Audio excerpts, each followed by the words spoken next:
You know how sometimes just going about your day, something feels, well, a bit off.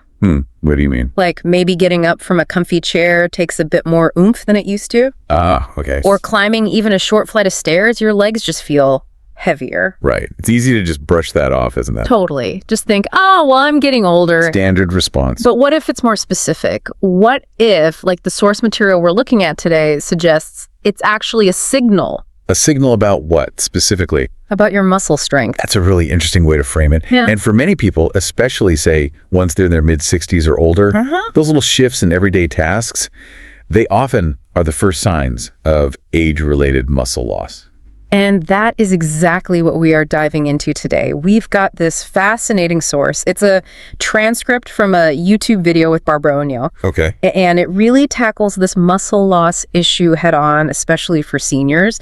And crucially, it suggests some, well, surprisingly simple food approaches to help. Right. So our mission for this deep dive is pretty clear then. Yeah. We want to pull out the main ideas from this specific source, understand why it says muscle loss speeds up as we age, Okay. and then really nail down the specific foods and nutrients it highlights as being helpful for that, 65 plus age group. Exactly. Think of this as your focused guide to the source's take on it all. Because honestly, digging in, some of the reasons it gives for muscle loss, maybe not the most obvious ones. And the solutions seem almost too simple. Kind of, based on what the source claims anyway, Yeah. which makes it really worth exploring. So let's get into it. Okay, let's unpack what this source sees as the main things driving muscle loss in seniors. It goes beyond just getting older. Right. It points to more specific interconnected things. Yeah. And one of the first areas it really focuses on is nerve health. Nerve health, interesting. Yeah. The source mentions some British researchers. They- And they apparently found that, young adults might have maybe 60 or 70,000 nerves just controlling leg movement. Wow, that many. That's what the source suggests. But then it says by age 75, that number could drop by almost a third. A third. That's significant. And the source connects that directly to muscle function. Exactly. It emphasizes that muscles need nerve signals to contract, right? Makes sense. So fewer healthy nerves firing means less efficient muscle activation. It's like faulty wiring, leading to less strength over time. That's a good analogy. Fewer signals getting through. And the source also links muscle loss to other health issues, like specifically poorly controlled type 2 diabetes. Ah, okay. How does that connect? It talks about something called diabetic neuropathy. Right, nerve damage from high blood sugar. Precisely. The source explains that high blood sugar damages the tiny blood vessels feeding the nerves, especially out in the hands and feet. So again, it comes back to the nerves, but this time the culprit, according to the source, is blood sugar. Yeah. It really underlines that muscle health isn't sort of isolated. No, it seems deeply tied into other body systems. Nerves, circulation. Exactly. And high blood sugar, in this view, potentially weakens those support systems. What else does the source bring up? Well, it uses the term sarcopenia quite a bit. Yes, that's the clinical term for age-related muscle loss. It describes it as this quiet, creeping process that weakens muscles, affects balance. And ultimately, independence, especially for the over 65s. Yeah. And the tricky thing, the source warns, is that there often aren't obvious signs early on. You just slowly notice things getting harder. Like standing up from a chair or just feeling less steady on your feet. Those become the indicators. And the source points out that the World Health Organization actually recognizes sarcopenia as a disease now. Which highlights how serious it is. Definitely. And it mentions a specific statistic citing Harvard Medical School, Oh, yeah. claiming people can lose up to 33% of their muscle mass after age 60, even if they feel healthy. 33%. Wow. And it notes that for many seniors, this decline might actually start back in their 50s. That's a huge potential loss. Really drives home the need to think about it proactively. It does. That Harvard statistic is pretty sobering. But then the source pivots a bit, doesn't it? It offers something more hopeful. Ah, yes, the study it mentions. Right. It talks about one study where supposedly 91% of adults over 70 regained noticeable muscle mass. In just 6 weeks, it claims. In 6 weeks. And the key thing the source stresses, they apparently did this without crazy exercise routines. Focused instead on, quote, simple nutrition tweaks. Exactly. And that statistic, if accurate as the source presents it, is really important Why's that? because it challenges the idea that age-related muscle loss is just this inevitable downhill slide you can't stop. Right. It suggests there's potential for improvement. Exactly. According to this source, even with factors like nerve changes or diabetes, this study finding implies real potential for recovery, even in older adults, through targeted intervention, like nutrition. Okay. And there was one more factor the source touched on, wasn't there? Hormones? Yes, specifically menopause in women. Right. It states women might lose around 10% of their muscle mass just during that transition. So hormonal shifts are another piece of the puzzle, according to the source's perspective. It really paints a picture of multiple factors contributing. It does, reinforcing why supporting muscle health becomes even more vital, especially after changes like menopause. Okay, so we've got the why, according to this source, nerve health issues, blood sugar problems from diabetes, sarcopenia itself, hormonal changes. And the hopeful note about potential recovery through nutrition. Right. So now, the big question, what does this source actually suggest you eat? What are these simple nutritional tweaks it talks about, especially for seniors? Good question. The source lays out a list of specific foods it presents as really helpful for muscle support as you age. Accessible stuff, mostly. Okay, lay it on us. What's first? First up, something many people probably have in the fridge already. Eggs. Eggs. Classic. The source calls them, and I quote, one of the most complete muscle-repairing foods, especially for older adults. Interesting. Does it say why? Yeah, it really stresses eating the whole egg, not just the whites. Okay. Why the yolk? Because the yolk is apparently rich in something called leucine. Leucine, an amino acid. Exactly. And according to the source, leucine acts like a trigger, signaling the body to repair and build muscle. Like flicking a switch? Kind of. Yeah. And it emphasizes this is extra important for seniors because their bodies can become less efficient at starting that muscle building process on their own. I see. Anything else about eggs? It also mentions key vitamins like D and B12. Which are important for? Well, the source describes them as essential not just for muscle strength, but also for balance and helping prevent falls in seniors. Balance too, okay. That's crucial. And then there's the protein, of course. High quality protein. How much are we talking? About 7 grams per egg. It states, with all 9 essential amino acids needed, it claims, to hang on to lean muscle, recover better, and support overall mobility. It's a pretty complete package. Yeah. And it makes an interesting point that protein from whole foods like eggs might be easier for the body to actually use compared to highly processed protein sources. Good point. Any recommendations on type? It suggests pasture-raised or organic if possible. Okay, eggs. Got it. What's next on the list? Moving away from animal protein. Yes, next it highlights a powerful plant-based option. Lentils and beans. Legumes. Legumes. Sometimes overlooked, maybe? The source suggests that might be the case for some seniors, yeah. But it champions them as being packed with muscle-building plant protein. Any evidence it points to? It mentions research supposedly showing that older adults who eat legumes regularly tend to keep more lean muscle. Interesting. It gives an example. 1 cup of cooked lentils can offer up to 18 grams of protein, plus complex carbs for muscle recovery. And minerals too? Yep, iron and magnesium.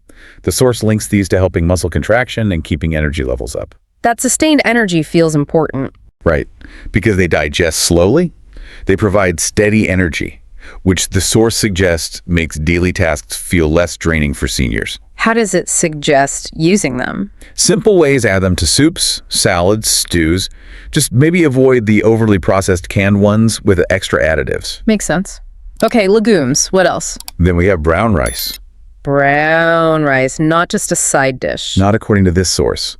It frames it as a great, slow-digesting carbohydrate, specifically good for preserving muscle mass in seniors. How so?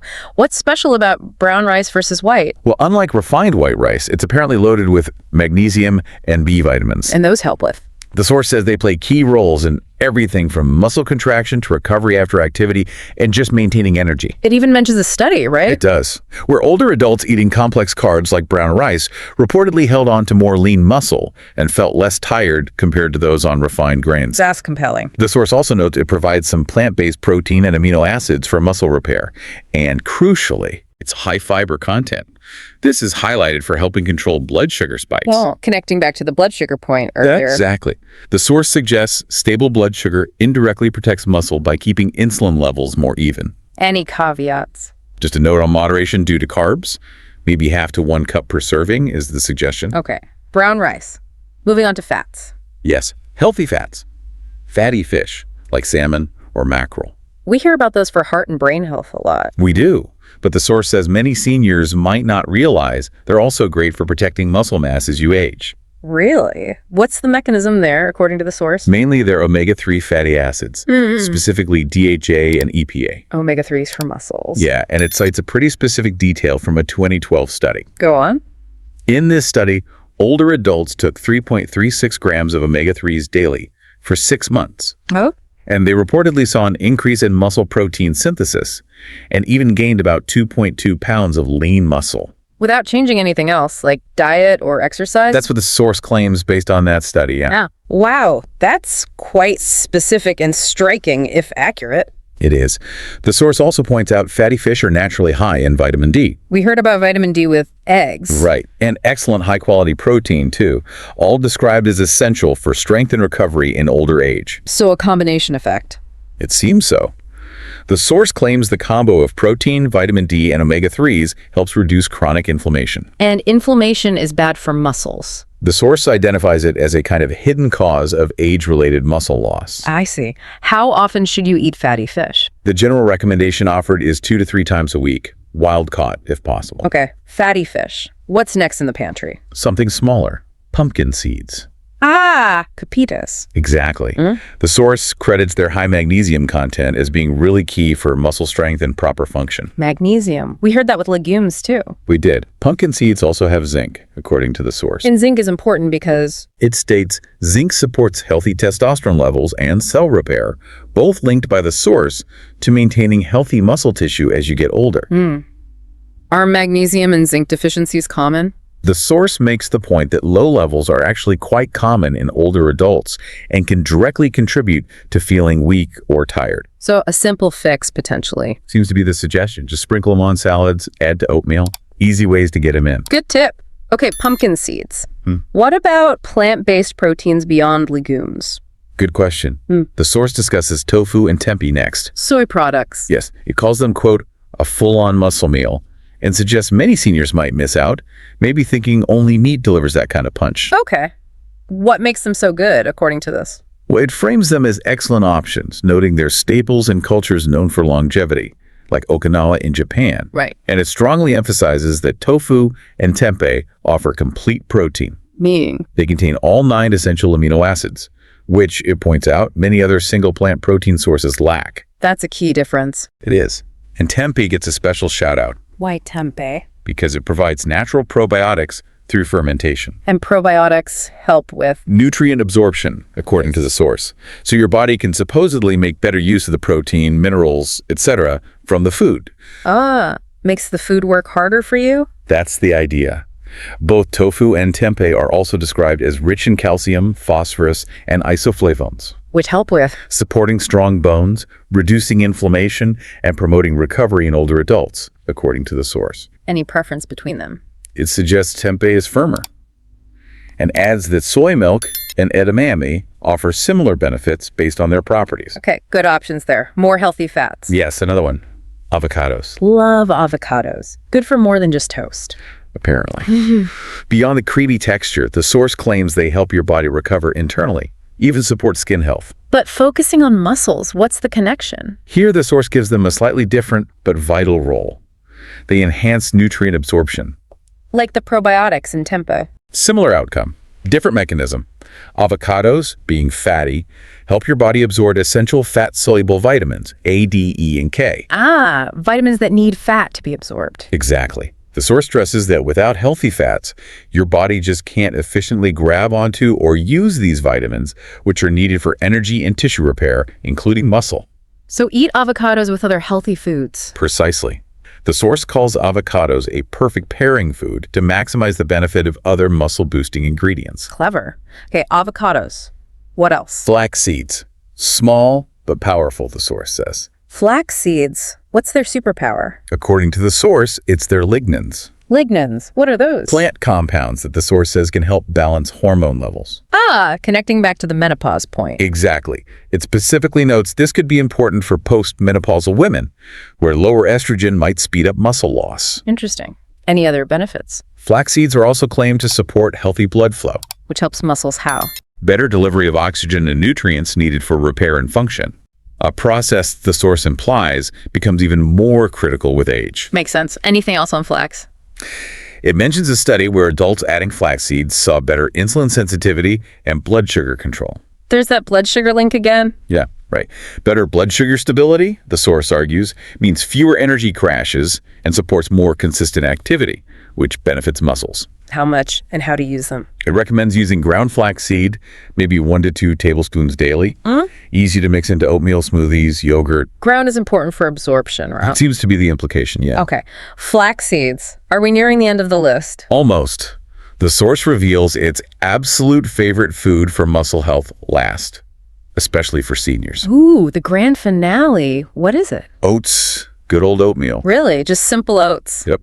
Beyond just being a comforting breakfast, the source states oats are loaded with complex carbs and also provide valuable plant-based protein. So good fuel. A great slow-burning fuel source. It's presented as for seniors trying to maintain muscle and energy through the day. Do they have any other special components? They contain beta-glucan.